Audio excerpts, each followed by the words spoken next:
Welcome to Design Review, the podcast for engineering your life. I'm the host, Robert Haynes, founder of Engineering Your Life. And today, my guest is Darren Lyons, who is my first repeat guest.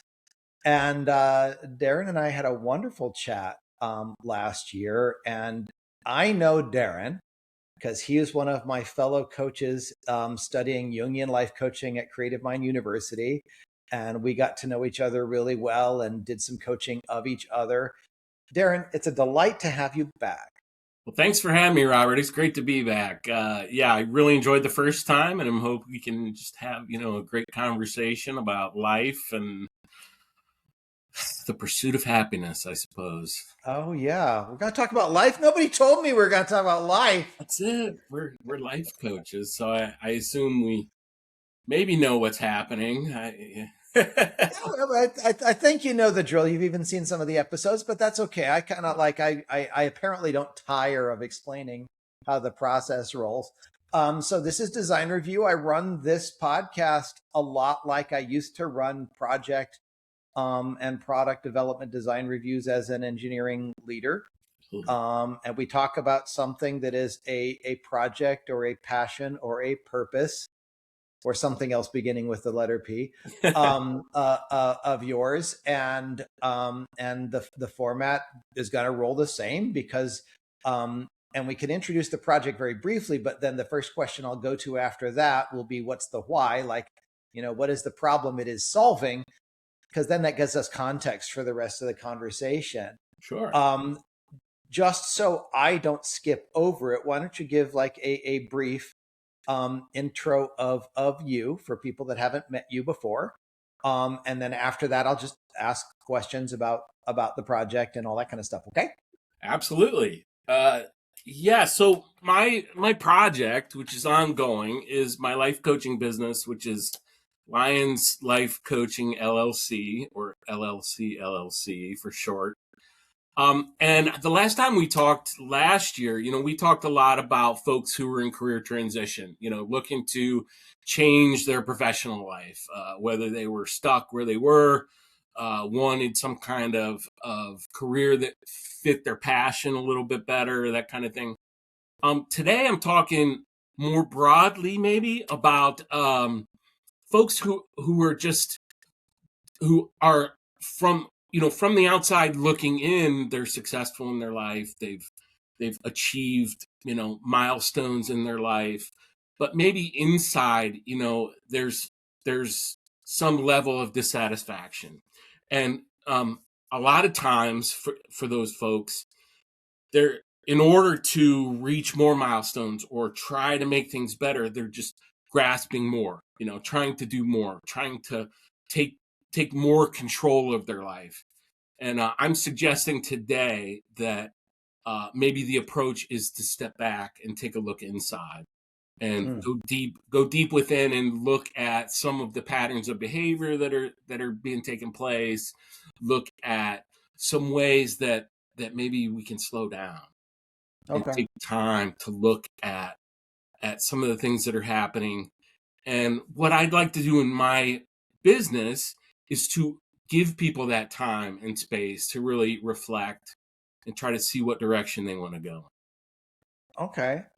So the project itself is your coaching business and your current focus of clients who are outwardly successful, but have some maybe inward tensions or processes that are going on that might be slowing them down or in their way or causing some strife of some kind. Sure. The analogy I can think of is, like a juggler who's there and they've learned their skill and they're successfully jugging along, but then all of a sudden they throw a few more balls in there, or they want to juggle a little bit higher, and it's happening, they're doing it, but they feel that stress, they feel that extra tension. Right. I hear you. And, it would be far from the first guest describing something online that didn't have some visceral response to me. Okay, well, there you go. Yeah. So great. So now let's kind of back up and say that's your solution. So what brought this about? What is the why? And you don't have to go into a huge story, Yeah. but this is a solution to, let's call it a problem, Right. opportunity, situation, whatever. Tell us about what led to that. What is the, I mean, you sort of described it, but I'm going to give you a chance to also describe what brought this approach or this awareness to you. Maybe it's your own story. Maybe it's other people that you've talked to. Yeah, Have at it, man. I'm so glad you asked. And you may remember from the last time we talked, I was very candid about my past and the changes I've gone through over the past 3 years. And the one thing I learned was I had a recovery coach tell me while I was just newly in recovery from addiction for alcoholism, told me one lesson I learned quickly was to just stop for a second, give myself time to go back and think of those things when I was younger that gave me passion for life, that piqued my curiosity, piqued my interest. And what were those things that got me out of bed in the morning, got me interested before I thought about what was gonna get me a paycheck, where I was gonna live, how I was gonna get around, all those practical things that adults all need to know how Yeah, to like, do, so you right? want to recover. Why? Yeah, right, exactly. It's that reason for living, right? And so what he said was, just take a moment, take weeks, and just sit back and think about those things and just get into that. And he wasn't suggesting that I go back and play with toys, although there's nothing wrong with that. Hey, we got stuffed animals in the frame here, so Well, Pooh, had there is a relation there. There yeah, is yeah. a tie into the story, but um, and so I remembered as a teenager, in my sort of angsty, rebellious years. This is right about the time that grunge music was hitting the airwaves and everything, and I was into Nirvana and Pearl Jam and all those bands. Mhm. And but right at the same time, I was also got into Eastern philosophy, Eastern spirituality. And Okay, so I was into Taoism and Zen Buddhism. sure. Not only that, but then like just thinking of just understanding how the world works, how the universe works, how civilizations were created, just some of the fundamental questions. I was really drawn to just learning about that kind of stuff. And so I took time in 2023 to just go back, reread some of the books that sparked my interest, read some new books, got up to speed about the new physics and the new discoveries, about our universe and all that stuff. And I took that time and and it and particularly in the Eastern philosophy sphere, I remembered those things that really drew me back when I was a teenager about being present, being mindful, meditation. And so I Yeah. developed a practice of being still, listening to my inner life, learning to let go and to create change by allowing my true self to come to the fore and not trying to think with my cognitive reasoning brain and try to figure everything out, right? And try to micromanage and control everything in my life, right? Oh, yeah. It was more about letting go, following my intuition, and allowing what occurs in my life to occur and going with it, like riding the flow. So, anyway, one of the books that I read, by the way, was The Tao of Pooh, which relates Oh, some of the okay. concepts of Taoism to the world of Winnie the Pooh. So, there's the connection. Pooh. It's a classic. It's not in my library yet. I've heard about it. I've seen glimpses of it. I'm going to need to. I'll have to add that, and maybe there's a section on my website that I'm still developing out called Robert Recommends. It's in some of my Ah, newsletters where I have recommended books and movies, and I mentioned the Inside Out movies, which I think are amazing. Sure. And several other books. And I think the Tao of Pooh belongs on the list. I recently, just completely ADHD aside, had recommended to me by one of my assistants, The Last Airbender, as a movie that Okay. I need, and I have not seen it yet. Yeah. I believe it's going to make the list, but I won't put anything that I haven't seen yet. Right. I So see. Yeah. so I'll need to, parenthetically, just like put a pin in that, make sure I remember to go do Yeah. that. Absolutely. So it sounds like you've had your own awakening and your own processes and your own realizations about where you've been taking your life and what has been helpful for you, and that you want to share that. Absolutely. That's And right. at the same time, that's your experience and your reasons for wanting to be the sharer. Yes. And part of the idea of the problem worth solving is that's sort of like your, I won't call it problem, it's your life. That's your reason for doing it. But there's also, like, out there in the world, there's people that have a problem that this form of coaching, your business, your approach, is a solution for them. Yes. So what's your connection beyond yourself? And perhaps it's a mirror, who knows? What's your connection with seeing that there are people that need something here? What is the problem as you are seeing it in society and individuals that says, oh yeah, this would be very helpful for solving this particular problem? Sure. It's another great question. And I think having gone through the life coaching program that you and I have both gone through, I think you have a particular window into the way that we do life coaching.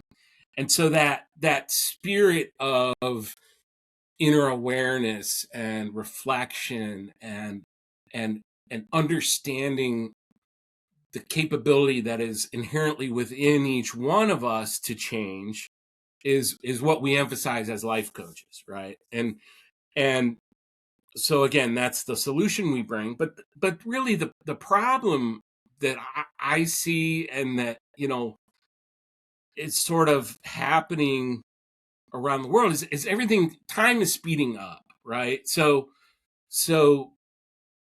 the time from a need is identified in the world to the time that it needs to be solved, apparently, that window is slowly shrinking. And so there's a pressure on everyone, I think, to move faster, to come up with solutions quicker, to so that time pressure. And as we know, in career life, a lot of times we have more work than we can get done in a day, and so we're asked to work more hours for less pay. Yeah. Especially now with inflation, the dollar's not worth as much. And so just that continuing pressure of less time to solve more complex problems. It's sort of the way that we work in this country, is to solve. And Okay. we're very biased towards logic and reasoning to do that, right? And I'm not criticizing that by any stretch. We've solved a ton of problems using our ingenuity and reasoning to solve those problems. But I'm suggesting that a lot of the emotional and sort of lasting, meaningful questions can be answered if we do the opposite and slow down and take Gotcha. time to listen to ourselves. I understand. If that And makes sense. it sounds like you've had conversations with people where you're seeing this story play out, Sure. and people in your world. And I don't disagree. I have my own perspective. I'm just trying really hard not to, like, map my perspective onto your situation. Well, I mean, I'm sure coming from the engineering world that you've seen these things, right? Yeah, all the time. And in fact, I've been that's like, a lot like my story. Also, I lived most of my life believing that my value lay in doing and achieving. Sure. And quite frankly, I got good at it. I even got good at looking like I was doing it, which largely I was. I don't want to, like, take away from my actual work, but Right. when it is really important to you to look like you are achieving, then you will gear your life to look like you're achieving. Right. I mean, it's hard to just look like you graduated top of your class without actually doing it. I managed that, but all the rest of my engineering career was very much doing. But that all stems from childhood conditioning, where you're acknowledged when you do something that pleases a parent, and you were ignored when you don't. Which Right. I don't think that was just me. Yeah. Yeah. So right. So there's a lot of societal conditioning. It seems to be particularly prevalent in this country. It's not unique. I think it's a human thing to be all cut up in doing. And in my case, it became bankrupt. I got to the point where I was wearing myself out, working 80 plus hours a week. I had one job. I think my peak week was like over 105. But that was in the midst of working 7 days a week for 9 months with no days off. So I don't recommend that, by the way. And I know people who have done more than me. Sure. So I'm not some special poster child. I just know that just about broke me, but it wasn't enough for me to wake up. Right. Yeah. Yeah. And it's not just a country thing. It's not even just a West thing, because it happens in the East as well. There are cultures all over the world where hard work and taking control of a problem and figuring it out with rigorous logic. Yeah, in fact, Japan was like known for that for a long time. Yeah. Exactly. And so I'm just suggesting that maybe some things need to come into balance, right? You can see that do you see up right above my head? Absolutely, yeah. That's a reminder. That's right. That is a reminder of this exact point. Yeah. And so a lot of times we can, and you mentioned conditioned behavior, by the way, and so a lot of it, when we even think about language, it's a lot of it of that conditioned behavior is embedded in our language, like doing and solving and fixing, right? All of those words that we use often when we describing self-help and self-care and wellness, fixing and progress and driving towards goals. Those are all things that are sort of momentum based and action based, right? Yeah. And a lot of that is embedded in our language. And I'm suggesting that we can achieve just as much by staying still, listening, and then moving forward with the flow of our life and the things that are happening. Absolutely. I really couldn't agree more. And in fact, as much as I've grown through my considerable journey and 7 years of recovery and the year of our program, even in the last few weeks, I've gotten really, really present to how important it is to be in alignment with flow, to be in alignment with self-care, and to slow myself down. My schedule at this point and the things I'm up to kind of is ridiculous. I just started work with 2 assistants, and we got 10 parallel swim lanes acting all at the same time. But I start my day off with at least 2 hours of physical, spiritual self-care. And when I do this regularly, and I have been, I realize a lot of things. One is that I can be a lot more relaxed about how I go about my day. Sure. And there's a whole lot I don't need to do.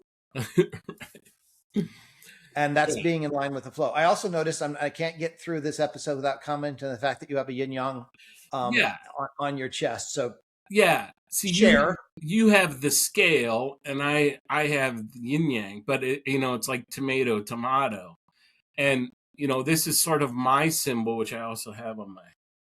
Oh yeah, sweet. Which is you can't have light without dark. You can't have tall without short. You can't have struggle without peace, right? And we become accustomed to the idea that our ideal lives are going to be without suffering, or going to be without pain, or without challenge, right? Yeah. And if we can approach it as, we're never going to completely get rid of that, but we're going to be able to see that side of life in a different way, so that that challenge is no longer suffering, but an opportunity, right? Or a signal, right? A sign, right? Yeah. Oh yeah. Love that. If I feel angry, or if I feel sad, or if I feel irritated, I can choose to withdraw from that feeling and avoid that feeling, or I can go toward it. I can accept that as, a viable feeling, and figure out what it's trying to tell me, right? And Yeah. that's something that we learned in our Oh training, yeah. to Yeah. embrace And those things, right? that's become a lot of my, it's become kind of like a guide for my sessions with my clients. Because I had to learn, a lot like what you described. I mean, I'm doing what I'm doing with my clients because I had to learn this lesson myself, and I'm not done. And so, there's a book, it's on my list. I've actually started reading it. The obstacle is the way. Sure. In fact, it starts from I think a Marcus Aurelius quote. But and the idea is, well, and you know, I earned my seat in recovery by trying to avoid that Yeah, sure. Right. at Yes. all Yeah. cost. Yeah. So part of the solution, part of the answer is to realize, yeah, pain. I mean, I guess one of the expressions that came to mind when you're talking is like, pain is inevitable, suffering is optional. Mm-hmm. Um, Mm-hmm. and and the suffering largely drops away when you accept that the pain is merely a signal. Yes. It's just a feedback loop. It's telling you something. When you can like say, hey, pain, what have you got to tell me? And listen to it, then it can kind of guide you. That's right. So I think we've covered the why. We've touched on the what. And so your coaching business has evolved a bit in focus from the last time we spoke. Yeah. Can you what can you articulate what your focus client looks like? Do you have a description Yeah.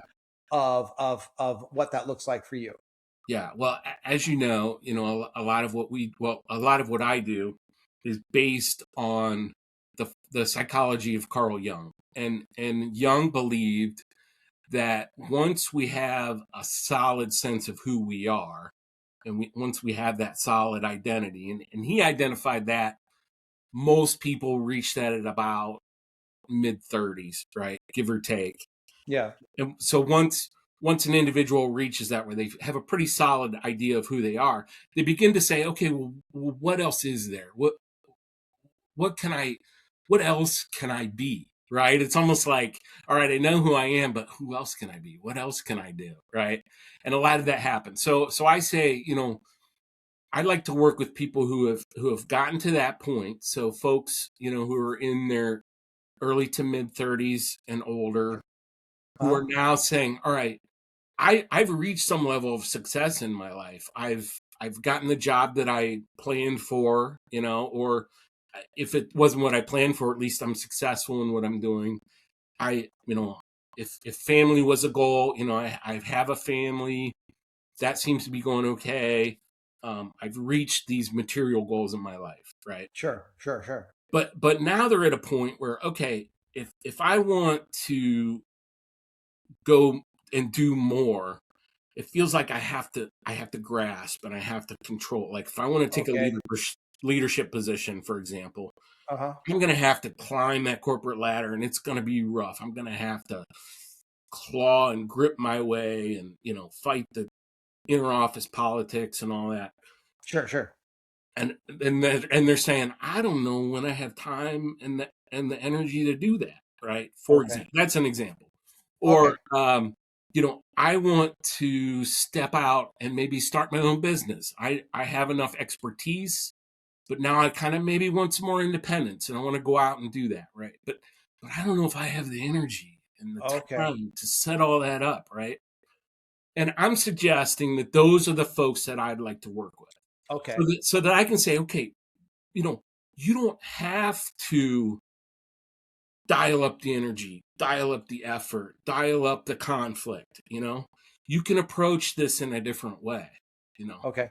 You, you it's important to still carve out that time, but that time that you're carving out is with me to support you, right? Okay. And we can do this in a way where you're being more efficient with your energy.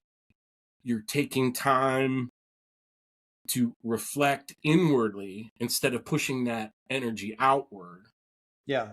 You're using that energy to explore yourself and to find out where that energy is within you in order to orient yourself towards the goal that you want to go at. Does that make sense? Got it. And that you gave me several things to work with here. So like one of them is, it sounds like, I'm going to reflect back to you. Let me know if I've got it. Yeah. So it sounds like you're looking for people that have already achieved a certain level of success in their lives, somewhat organically, maybe with it support or not, but they've gotten to where maybe they've done some therapy or something. But they're getting to a point where they're ready for a new challenge, a new area, a new chapter, a new level. And the thought of it alone brings like a stress reaction, like almost like a body tension. Like, I know I want this new promotion, or this, I want to relocate my family, or new relationship, or some new thing. And just the thought almost makes them clench up. Is that a good description? Absolutely. Because they're saying, I get up, I go to work, I come home, I'm exhausted. I gen up the energy to spend quality time with my family. Then I go to bed, and then I wake up and I do it all over again. So where am I going to carve out time to do something new and different and exciting and find my passion and all that stuff? It sounds great, but when's that going to happen? Well, it sounds like they're like they have a full life. It's fairly complete. They're doing the thing, but it's really taking all they got.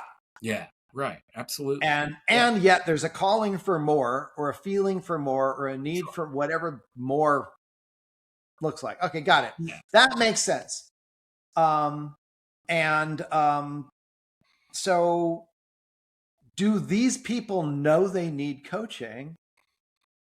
Well, the way I describe it is, from the outside looking in, other people might say, wow, those people they got it all together, right? They know what they're doing. Life is good for them, right?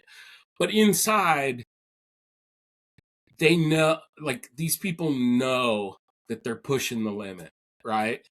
And so maybe, they've not articulated, man, I would love to have a life coach who could help me navigate this stuff, but maybe inside they're saying, man, I'm running on E, or there's not much more I can do beyond what I'm doing. Right. I'm almost in the red already. Yeah. Yeah. I seem to love engineering analogies. So yeah.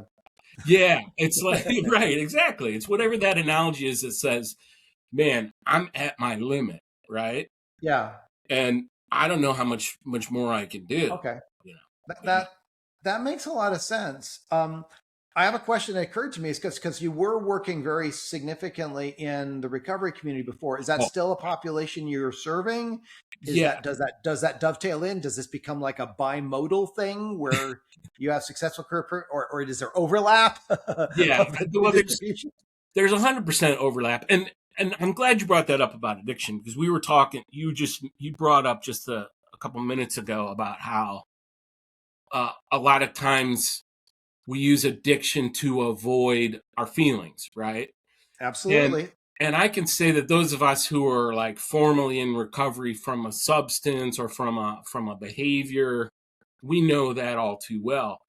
But I'll throw this out there, that many folks in the world are addicted to something, some behavior that's causing them to avoid life, or avoid the present. Right. I just had coffee with a clinician this morning, and we agreed that, like, technology, for example, it's a big one these days. Is one of the most common things that we use to avoid, whether it's, looking at Candy feeds Crush. for hours, right? Whether it's, pick one, right? TikTok or feeds or whatever they are, Yeah, right? YouTube has been my drug of choice for Yeah. in that vein. Yeah. Yeah. Or with younger people, a lot of times it's putting on the headphones and blasting the music. That was the case when I was young too. It's just turning it on, turning it up, and tuning out, right? And so the ability for us to, or binging television shows too. Yeah. Oh, yeah. I've done that, or donuts, or Sure, I mean, sure. one of the things is some of this crap society glorifies, because like I can reflect back on, I absolutely was a workaholic, and yet my 100-hour weeks weren't workaholism. That was just an abusive situation that I didn't deal with efficiently. Yeah. Workaholism showed up as me going to work on a Saturday night when I didn't actually have project work that needed doing, because I was so freaked out about what was going on at home that I couldn't handle it. That's using work as a drug, and I have done it. Yeah. Yeah. Absolutely. Yeah. And so to answer your question, I think the word recovery we use in the addiction field to say this is what happens when we've put down that behavior of choice or that substance of choice that we use to avoid our lives, and now we're recovering. But really, if you think about that word, it's recovering who we are, right? It's recovering our lives. And Yeah. Okay. I have a friend in the community here in Akron that prefers the word discovery, right? It's almost like a Awesome. rediscovery of who we are, right? And so Yeah. yeah, and so it's like yeah, anybody who wants to take a serious look and say, am I who I want to be? Am I who I feel I am? And if not, how do I recover that, right? Oh, okay. Yeah, that rediscovery, I might even kind of put it that way, which is a hybrid of your words. Yeah. Yeah, because you brought up earlier, and you even used the word change, and I was going to kind of like challenge you on change. Um, but I know where you're coming from, so it's not like I think you're like off the mark here. Oh, Part of how I've been describing it is, you're already a complete person, and you've developed behaviors or tendencies or ways of working, being, doing that don't serve you well. right. And the idea for what you're doing, also with what I'm doing, is like, let's come back to who you truly are. Let's let go of those things that don't serve. Come back to who you are, come back to yourself, back to the middle. I mean, I'm sure there's a bunch of musical cues we could use here. And then that is a solid foundation, a rooted foundation for being in a way that is more effective and survivable and true to yourself. I think definitely underline that last one. Sure. Yes, Does that 100%. land? Like, think about, I like to use a tree analogy, right? Oh yeah. Think about a tree. A tree obviously doesn't have a tree doesn't have cognitive capability. Okay, let's just assume that's true. We will presume it's not a sentient being. Yes. Sure. Okay. But a tree knows when the seasons change to change colors, right? Meaning to change the way it's circulating its food, right? And then it Yeah. knows when to drop the leaves in order to conserve energy. It knows when to go dormant and wait for the spring to come, right? And it just knows. It's like embedded in the way the tree is, right? Yeah. There's an internal tree wisdom that Sure, dictates how to sure. be. And you can look at all kinds of nature in that same way, right? We're just using the tree as an example. And what I'm suggesting is, even though we as humans have this ability to solve problems with our thinking cognitive brain, that there is some part of us that if if we slow down, we can hear and we can sense what is right for us as Darren or as Robert or Yeah. as whoever, it's like, I know what I'm capable of at this moment. Right. And so let me start there and see where that takes me. Right. Awesome. Yeah. Great. This has been delightful as we do this. I'm going to branch into a couple questions that I try to ask when possible on this journey towards your, refocused or clarified mission and objective for your coaching business. What's gone well and what hasn't, or what have you learned from? What's gone well? Well, I think, like, I can feel this alignment of what I'm doing day to day with what I want to be doing and with who I am is very much aligned. And so no matter how full my day is, none of it feels like work, like work used to feel, right? Like it was this thing I had to carry around, right? I hear that. And like a little bit, sounds like a little bit like your experience, right? Your days are full, you got a lot going on, but it doesn't, if you plan things out and you make it a holistic view, it doesn't feel like a burden, right?